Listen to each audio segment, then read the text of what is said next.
Unaweza kijana tafuta sema hivi. Unaona maisha kisi yetu iko. Pale kwenye wewe huko. Jitie nguvu. Juu kuko pale kwa wewe kwa watu wengine wako nawaza wafike pale.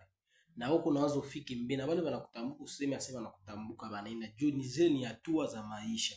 Ndio maana wewe jitie nguvu juu kama maisha yote iko mzuri na kila kitu kinalomba hatua na uvumilivu. Vitu vya kufikia mwanadamu vinamfikia kama ni juu bimuvushe level, avuke level ingine mwingine level ingine. Unasikia pale ni juu ajifunze kitu kipya kinaweza kumsaidia tena ingie mwingine level.